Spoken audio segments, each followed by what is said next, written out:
What it do, guys? It's your boy D Neal back with another reaction video, guys. Here we are with making the case for Larry Bird. It's what you guys said you wanted, so it's what I'm gonna give it to you. For Larry Bird to be the GOAT. I don't know if there's a case for Larry Bird to be the GOAT.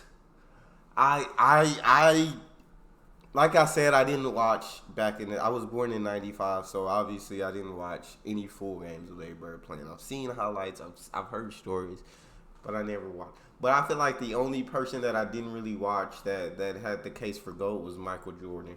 And I still put him second to LeBron. I'm sorry. I guess Mike said in an interview, he said I don't really believe in all that of the greatest of all time because there's generational differences, and so I'll say LeBron is the greatest of his generation.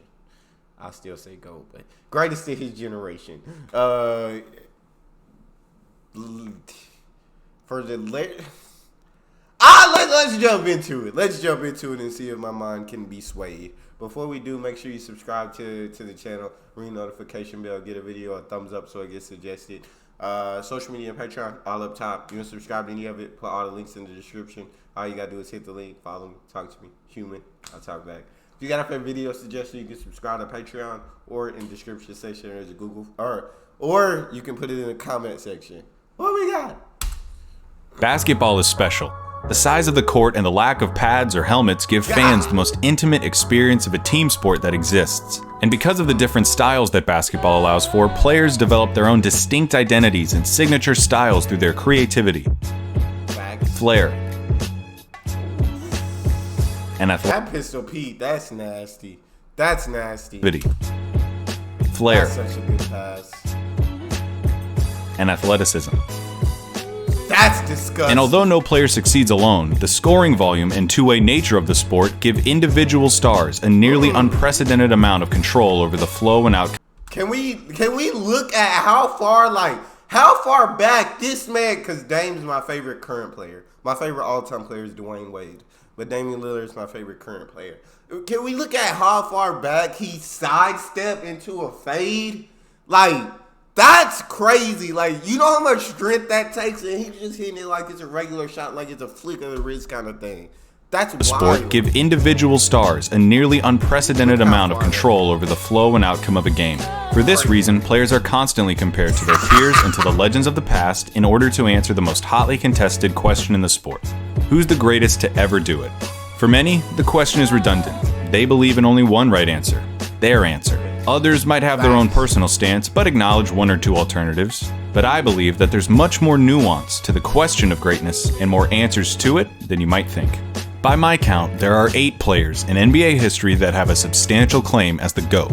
It's a subjective thing though. I can't give you a definitive answer. All I can do is make the argument.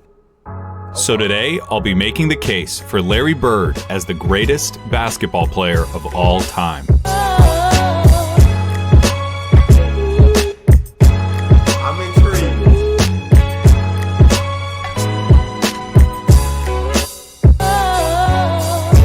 When it comes to basketball, Larry Bird is the smartest, clutchest player to ever play the game.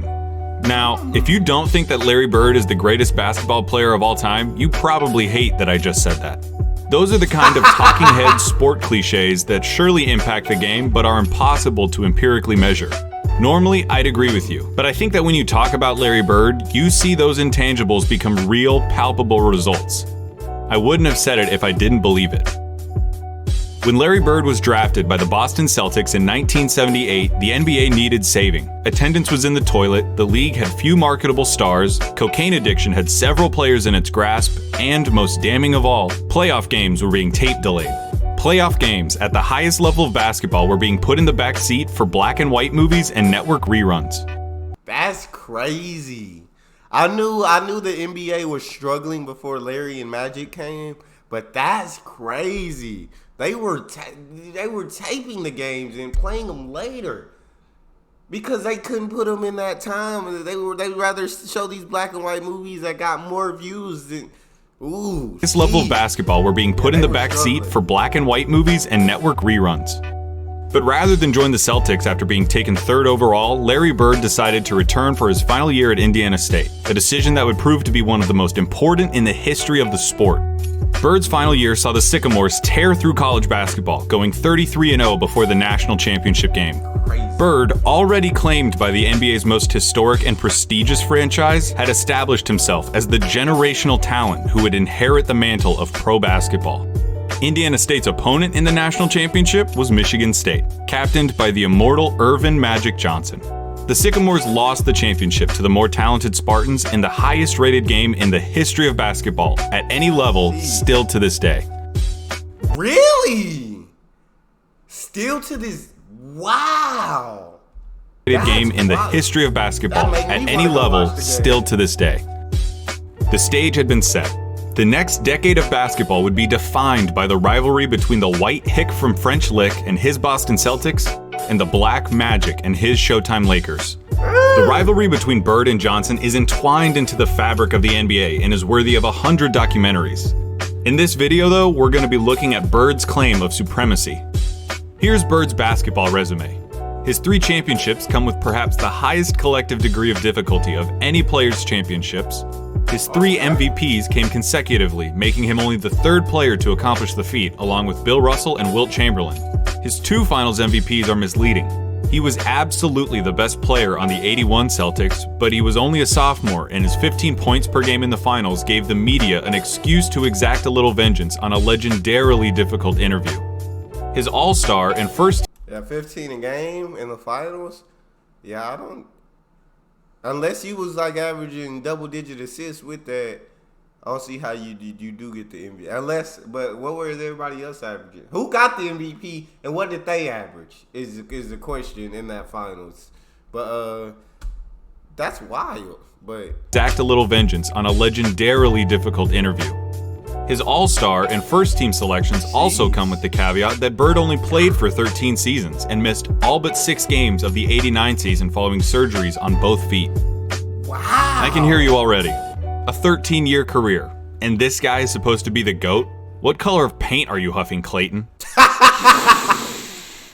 Green, obviously. But hear me out. Yeah, Bird's career lasted about 2/3 as long as it should have.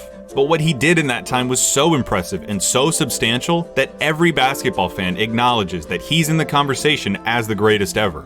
Doesn't it matter that those 13 years saved professional basketball, delivered a disproportionate amount of memorable moments, defined the golden age of the league, and produced a career by which all other forwards, before or since, are measured? Bird squeezed every drop of talent out in those 13 years and made it seem more like 30. He didn't just leave his fingerprints on the game. He left so much of his DNA in the sport that it needed a cigarette afterwards. There's something to be said about the candle that lasts half as long but burns twice as bright. Those 3 MVP years stack up with any other run by any other player. I will put an A+ Larry... What did he get? 10 for 20. Ooh, 50%. That's nice. Sheesh. 39% three-point shooter. 50% for 26 a game. 26, 2 steals, 7 assists, 10 rebounds. Larry was rebounding like that. Hey, that's some nice stats, Larry. That's some nice ones. Stack up with any other run by any other player. I will put an A+ Larry Bird season up against anyone's. What does an A+ Larry Bird season look like? A full box score, a blowout win, a nearly undefeated record at home, and a play style that could only be described one way: white. Larry Bird isn't just a white basketball player, he's the white basketball player. To describe Larry Bird's game is to thumb through the Hoops dictionary and pick out every cliche about white players. Unathletic, great shooter, good fundamentals, the whole thing. The archetype of a white basketball player is Larry Bird, with one exception. He had an unparalleled understanding of the game of basketball, both as a physical contest and as a mental competition. His basketball IQ infected everything he did and catapulted his career into legend. Bird was a complete player. Jerry West called him nearly as perfect as you can get. He was the league's first great marksman. He could contort his body to shoot from anywhere on the court, regardless of the level of defense. He pioneered the art of the dagger 3 and was the founding member of the 50-40-90 club. At 6'9", Bird's understanding of angles and coordination led to a higher rebounding average than Patrick Ewing, and it made him an impressively adept finisher in his younger years. 86, Bird dropped 47 points on the Blazers, playing the majority of the game left-handed. His lack of quick lateral movement meant that Bird didn't do much when it came to slapping the floor and picking up the opposing point guard, but his size and omniscience gave him the ability to body similarly sized players, read defenses like a free safety, and pick off passing lanes with ease. His passing was transcendent, and I'll highlight it later. And of course you need to know that Larry Bird was a tough MFer. Super tough, because I've seen so many highlights of Larry Bird hitting the ground so hard, like, it makes me hurt when I see him hit the ground, but he gets back up and he just keeps playing, bro. So I definitely agree with that. Very, very tough. And of course you need to know that Larry Bird was a tough MFer. He had a superhuman motor and dove for loose balls like a beagle at the park. He was a willing participant in his share of fights, often precipitated by his league-renowned trash talk. Lebron told Robert Reedy the other day that he should have stayed in preaching. That was funny. He had 50 points. I was guarding in my rookie year. He looked at me and he goes, "You can't stop me." And I looked at him and I said, "Gosh, boy, you're so confident." He proceeded to score like 10 straight points on me. The coach took me out the game. He walks by and he's laughing at me. He was a basketball genius. He'd be a step ahead, a thought ahead, play the game like a chess game. I'd much rather guard Michael Jordan than Larry Bird, because you have to play the game as a thinker when you're playing him. You have to get inside his mind. If you put all of us in a room, Magic, Jordan, myself, and Bird probably be the guy who walks out of the room at the end of the day. Did you notice something? Dang, he said, I'd rather guard Mike than Larry because Larry made you think a lot. Larry got you inside your head. Oh, that's wild. Sheesh, Larry had a ridiculous IQ. IT said you put his three in a room and Larry probably walks out. Okay. Bird probably be the guy who walks out of the room at the end of the day. Did you notice something during those testimonies? Those are some of the best basketball players of all time, and they all sing Bird's praises like they were former assassins who had to go toe-to-toe with John Wick, and they're just happy to be alive. Bird excelled during one of the most talent-rich periods in league history. The abridged list of his basketball rivals goes like this: Dr. J and Moses Malone on the Philadelphia 76ers, Sidney Moncrief on the Milwaukee Bucks, Isaiah Thomas, Bill Laimbeer and the Bad Boy Pistons, Dominique Wilkins on the Atlanta Hawks, Bernard King on the New York Knicks, Michael Jordan on the Chicago Bulls, Hakeem Olajuwon and Ralph Sampson on the Houston Rockets, and of course, Magic Johnson, James Worthy, and Kareem Abdul-Jabbar on. That was come on. Are we not saying that was the first super team? We not saying that was the first. Look at that. Magic, Kareem, and James Worthy? That's not a super team. I honestly don't know what is. And of course, you got two of those guys are on the same team, and he done made making the case video for two of those guys. And then James Worthy also got a Finals MVP. I don't know if he got a regular season, probably did, but hey. Hakeem Olajuwon and Ralph Sampson on the Houston Rockets, and of course, Magic Johnson, James Worthy, and Kareem Abdul-Jabbar on the Los Angeles Lakers. Alright, there's no point avoiding it any longer. We have to look at Magic versus Larry. If you have Magic over Larry, it's because he has 5 rings to Larry's 3, had a peak that lasted about 2 or 3 years longer than Larry's, and had a 2-1 record against Bird's Celtics in the finals. Perfectly legitimate, completely respectable arguments. But in the interest of making Bird's case, allow me to retort. For nearly the entire decade of the 1980s, the Eastern Conference was irrefutably the more competitive conference between the two. Considering the competition, for Bird to have made 5 finals appearances is just as impressive as Magic's 9. As for the head-to-head record responsible for Magic's 2 extra titles, he had more help. Seriously, the Celtics' Big 3 and the Lakers' Big 3 get compared all the time historically as if they were of equal caliber, but weren't Magic's accomplices just a step above Bird's? No disrespect at all to Kevin McHale and Robert Parrish, but Kareem was the alpha dog on the 71 Bucks and was the best player for at least 2 of the Lakers' 5 titles. Yeah. Kareem was unstoppable. James Worthy was the #1 pick out of UNC after winning a championship as the best player on a team that had Michael Jordan on it. Throw in the fact that Magic got to be coached by Pat Riley, one of the most brilliant minds in basketball history, and you could say that the Magic Bird argument comes down to one thing: luck. So if their careers come down to luck, the question just becomes who you would rather take. Now, I'm not making this video to tell you why you shouldn't take Magic. I'm making this video to tell you why you should take Bird. Not just over Magic, but over everybody. One thing that helps him is the fact that his play would translate perfectly into the league today. A 6'9" sharpshooting forward with eyes in the back of his head who averaged double-digit rebounds in an era against Moses and Lambeer. He'd gobble up boards as a power forward. He'd be an offensive mismatch against everybody as a small ball center, and his off-ball skills and passing would pair perfectly with the flow of today's game. Add in his competitive mania and 3 generations worth of medical advancements, and we're talking about a player who could have stuck around so long they would have had to rename the league. As you've been watching these clips of Bird, I would hope that you would notice something. He always knows where everybody is. Watching Bird play basketball is like watching those monsters from A Quiet Place that know where you are if you make any noise at all. Bird had a level of clairvoyance that bordered on the unnatural. In '85, he ended up 1 steal away from a quadruple-double after playing just the first 3 quarters. A quadruple bro, yeah. Larry was different. Larry was definitely different. Like, it's wild. He ended up 1 steal away from a quadruple-double after playing just the first 3 quarters.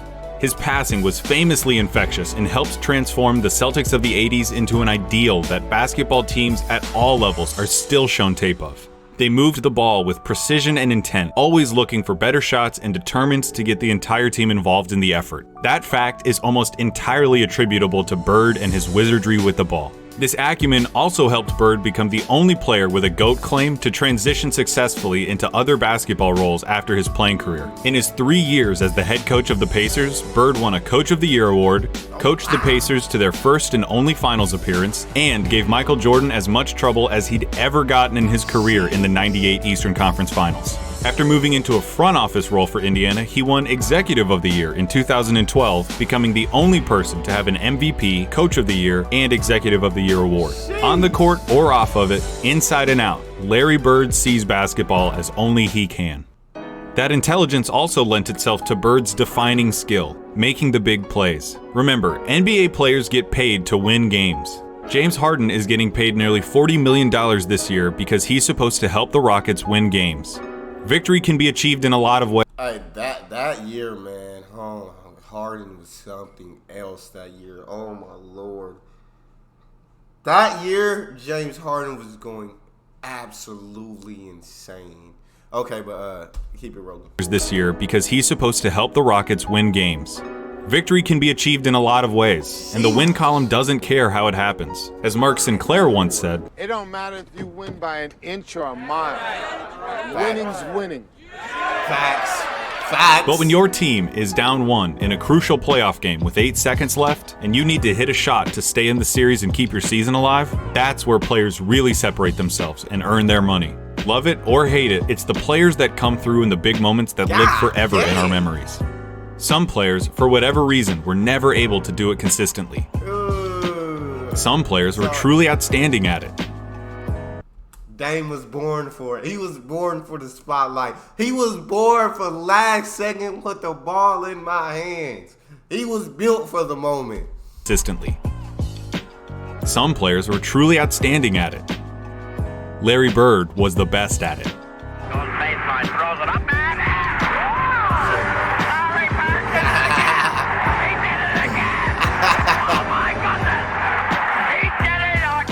I'm not going to give you the stats about his field goal shooting under 2 minutes with a score that's this close, or tell you who has the most buzzer beaters, or any of that. Take that for data. I'm just going to show you clutch moments in clutch situations. 1985 against the Blazers. Bird drops 48 points, including this. Down 1 with 2 seconds left. Inbound pass, the double team and Bird. Larry, fake, fall away. That clock took a long second to start. That's crazy that he made that shot. But that clock was stuck on 2 for a whole second. All right, my bad. 2 seconds left. The inbound pass, the double team and Bird. Larry, fake, fall away. Such a tough shot. All right! 1985 against the Hawks. Bird sets the Celtics scoring record with 60 points with shots like these. They open the right side. Bird the fall away. He drills it again. That's the best shooting I've ever seen. 1986 against the Rockets. Not all of Bird's clutch moments were singular. The bigger the moment, the bigger his performance. In Game 6 of the 1986 NBA Finals, Bird clinches the championship with a triple-double in what he calls the best game he ever played. 2 seconds on the shot clock. Bird wants Bro, a three. that's crazy. That's crazy. 1987 against the Washington Bullets. Bird hits one shot to tie it before it's waved off because of a timeout. Hits another shot to tie it up for real. Crowd is standing up. It goes now to Bird. Bird goes up top. My guy just be hitting runners from the three-point line. Just runners from the three-point line. No problem. No problem at all. Crowd is standing up. It goes now to Bird. Bird goes up top. That's sick. And then in double overtime, down one, he does this. It's going to go to Bird. He's got a shot. Get it. It is good. It's a 3-point field goal. And that's that. It's all over. Oh, For 3 Lord. years, from 1986 to 1988, the three-point contest knew no other champion but Larry Bird. He's still got to drop one here quickly. 14. This is a tie for the money. Yo! 1987 Eastern Conference Finals, Game 5. Tied at 2 games apiece against the Bad Boy Pistons, this enormous game would put the winner 1 game away from the NBA Finals. The Pistons are up 1 with seconds remaining. The ball goes out of bounds off the Celtics. Isaiah Thomas just needs to inbound the ball to win the game. Now there's a steal by Let's go. Bird. Underneath the DJ. Lays it in. Right at 1 second left. That was a clutch play. Bird stole the impounding pass. There are truly too many big games and big moments for me to go through without this ending up as a documentary. But that all leads me to this, what I really want to talk about. 1987 NBA Finals, Game 4 against the Lakers. LA is up 2-1, and the Celtics need to win to tie the series and stay alive. Bird hits a 3 with 12 seconds left to go up by 2. Bird goes for 3. That's the wrong person.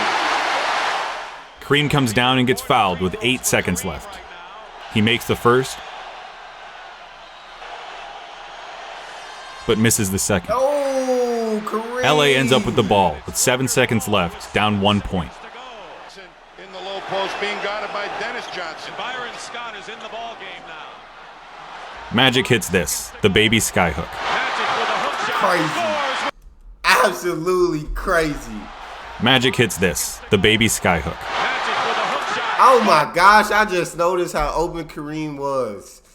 If he would have dropped that off, oh, that would have been so nice. But that was such a tough shot. Magic hits this, the baby skyhook. Magic with a hook shot. Scores with 2. 2 seconds left, down 1. Dennis Johnson on the inbound.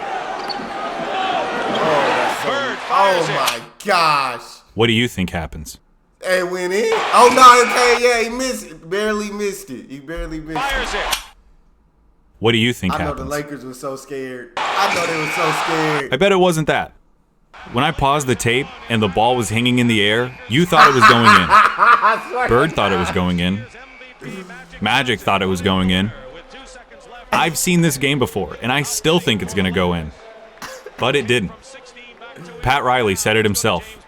We got lucky. And that, a missed shot in the NBA Finals, is why he's the clutchest. Because after he makes the big plays, has the big games, hits the big shots, time and time again, you expect him to hit every shot, to win every game. And in those fleeting moments when he doesn't, when he looks like a mere human, when he looks like everyone else who tries to do what he does, you just can't believe it. That's what Larry Bird did. He made the big plays so often you thought he was going to make them every time. He helped turn basketball into a global phenomenon, paving the way for every Michael Jordan, Kobe Bryant, or LeBron James who comes through our lives. He played basketball in its purest form and captained a team that is consistently ranked among the greatest of all time. He has the second highest win percentage in the history of the NBA, behind Magic by less than 0.5%, about 10 games. He was the complete package, a player with no holes in his game whatsoever. They called him Basketball Jesus. He didn't get that name without doing something extraordinary. He saved basketball. And he did it by playing it better than anyone else. Here's Magic at Bird's retirement in 1993. Larry Bird said that there would be another Larry Bird one day. And Larry, there will never, ever, ever be another Larry Bird. To the greatest basketball player ever, but more important, a friend forever.